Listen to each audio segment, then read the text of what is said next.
करमवीर जी चंडीगढ़ से। श्री हरिवंश। राधा वल्लभ श्री हरिवंश महाराज जी, आपके चरणों में कोटि कोटि वंदन। महाराज जी, जब हम अपने सत्कर्म, नाम जप एवं मंत्र जप किसी जीवात्मा के कल्याण के लिए श्री जी के चरणों में समर्पित करते हैं, तो हमें ये कैसे पता चलेगा कि श्री जी ने उसे स्वीकार कर लिया है? विश्वास करना पड़ेगा, इसमें विश्वास करना पड़ेगा। आप सिद्ध पुरुष होता है तो उसे संकेत हो जाता है। अब आप पार्थिव शरीर में आसक्त हैं और ये जो क्रिया है भागवती क्रिया है, ये पहुंचती भी तभी पहले हम श्री जी को समर्पित करते हैं, फिर उस जीवात्मा के लिए भाव करते हैं। श्री जी को समर्पित करने का मतलब सरकारी बैंक में गया और फिर वहां से उसको ट्रांसफर होगा।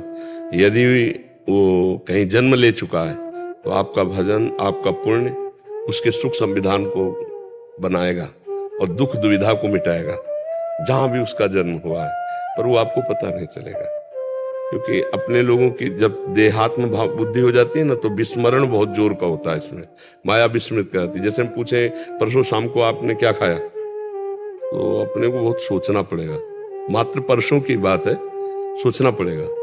तो देखो इतना विस्मरण जोर का है कि माँ के गर्भ में अभी अपने लोग रहे हैं 9 महीने, लेकिन बिल्कुल पाई भर ज्ञान नहीं है हमको। माँ के गर्भ में रहे ऐसा कोई ज्ञान नहीं है। नहीं, हाँ, मतलब इतना विस्मरण जोर का है देहात्म भाव में कि हमको महीना भर की अगर हमें दिनचर्या को पीछे में, तो हम नहीं बता पाएंगे ना। मतलब इतना जोर का विस्मरण माया फैलाए है कि 1-2 दिन की बातों का विस्मरण हो जाता है। तो हमारी बौद्धिक शक्ति बहुत कमजोर है, उसके लिए हमको चाहिए त्रिकालज्ञ बुद्धि। तब हमें पता चलेगा कि हमारा जो दिया हुआ भजन है अमुक जीव अमुक जगह था, वहां पहुंच गया है, ये हम देख पाएंगे। तो इस पर हमें केवल विश्वास काम करेगा कि भगवान सर्वज्ञ है, सर्वशक्तिमान है, सर्व रूपों में है। उस जीव का मंगल करेंगे तो हम भगवान पर विश्वास करते हुए वो ये कार्य करते हो, मान लेते हैं। जब हम समर्पित कर दिया तो उसके पास पहुंच जाएगा। ये लौकिक बुद्धि में हमारी बुद्धि काम करती है। तो जैसे हम बैंक से किसी को दें तो आपके मैसेज आ जाएगा कि आप पहुंच गया है, नहीं तो ऐसे जब सिद्ध पुरुष होता है तो उसको मैसेज तो आपको भी आता है, लेकिन आपकी स्मृति वहां तक नहीं है, सूक्ष्म में, स्थूल देह में है। और अगर आप ध्यानस्थ तो आपको मैसेज समझ में आ जाएगा कि अमुक जीव अमुक जगह है, वहां पहुंच गए। पर इसके लिए त्रिकालज्ञता होनी चाहिए, सर्वज्ञता। तो देहाभिमानी को सर्वज्ञता नहीं होती, जो देहातीत होता है वो सर्वज्ञ होता है। अच्छा, इस मार्ग में जब वो देहातीत होता है तो फिर व्यक्तित्व तो नहीं रह जाता, तो वो केवल भगवान देखता है सर्वत्र। फिर वो ये करेगा नहीं जो आप कर रहे हैं कि किसी जीव के निमित्त दान, क्योंकि सब जगह अपने भगवान को देखता है और अपना देह भाव छूट गया है तो अब उसका कोई कर्म नहीं रह गया, तो दे तो क्या दे।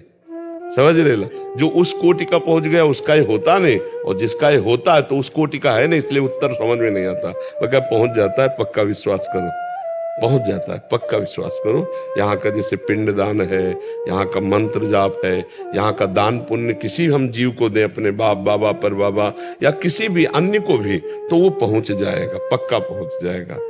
और जैसे सिद्ध पुरुष होता है तो उसको समझ में आ जाता है तत्काल। जैसे दुर्वासा जी को सुदर्शन चक्र ने पूरे त्रिभुवन में दौड़ाया, तो जब भगवान के समीप गए तो भगवान ने कहा अब ये सुदर्शन मेरे कहने से नहीं रुकेगा।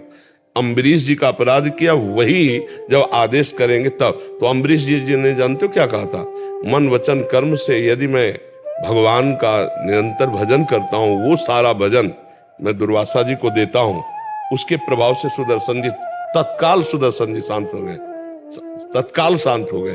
तब दुर्वासा जी ने विचार किया कि मैंने अपराध किया और मुझ अपराधी को पूरे जीवन का भजन दे दिया। तो चरणों में लौट गए कि आज मैंने भगवान की भक्ति की महिमा देख ली। तुम चाहते तो मुझे नष्ट कर सकते थे, लेकिन तुमने अपना पूरा भजन मुझे दे दिया मेरी रक्षा के लिए। तो आज मैंने हरि के भक्तों के मान, वहां दोनों सिद्ध है, एक प्रेम भक्ति में सिद्ध है और एक तपस्या में सिद्ध है। तो दोनों को पता चल रहा है।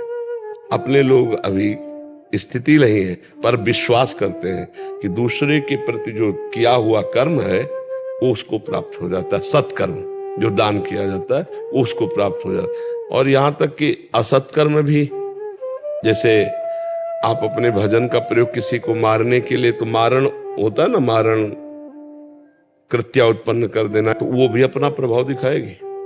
अगर मंत्र बल जोर का है तो देखो द्वारिका कृत्या पहुंच गई थी काशी से, सुदक्षिण नाम का जो राजकुमार था, उसके पिता को भगवान ने सुदर्शन चक्र से मारा था काशी के, तो उसने भगवान पर कृत्या का अनुष्ठान किया काशी विश्वनाथ जी से ब्राह्मणों को बैठाल कर मारण का। तो जब कृत्या पहुंची तो सब द्वारिका के जन भयभीत हो, भगवान ने सुदर्शन चक्र से कृत्या को भस्म किया और जितने वहां थे सबका नाश हो गया।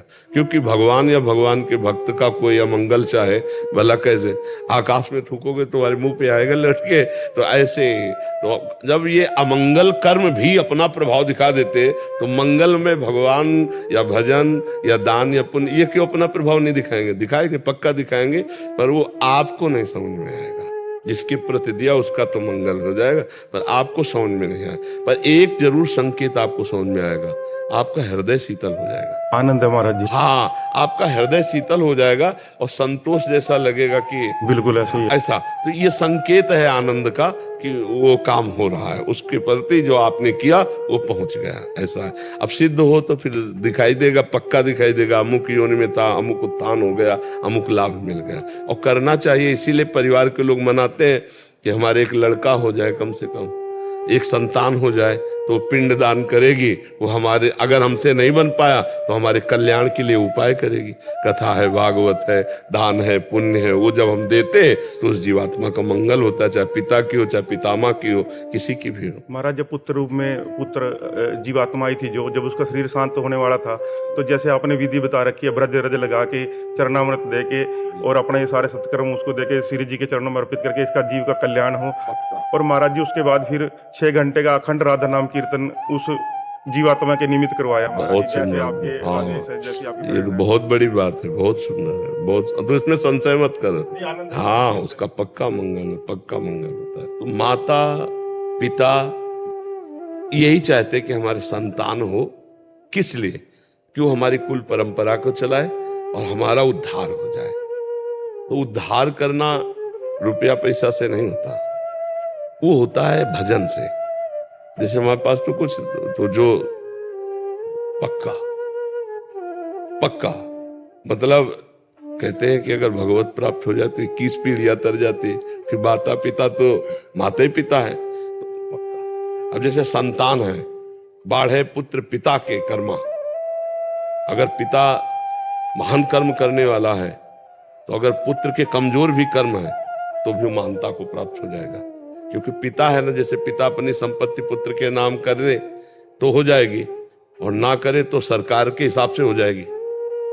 मान लो पधार जाए तो सरकारी नहीं हो जाएगी। ऐसे ही अगर पिता पुण्यात्मा है, धर्मात्मा है, तो पुत्र का भी मंगल उसमें होता है।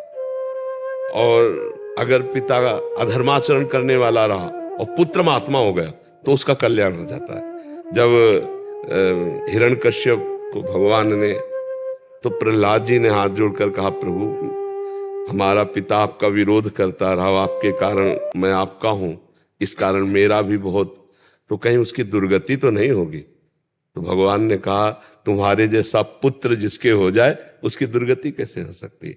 तो पिता से पुत्र के और पुत्र से पिता के ये संबंध है, परम मंगल हो जाता है। तो वो जीव आया ही था आपसे कल्याण कराने के लिए। तो ये जो राधा नाम है, ये जो मंगल कार्य, पक्का विश्वास रखो, उसका परम मंगल। महाराज जी हृदय में आनंद है पूरा, कोई नहीं, बहुत ये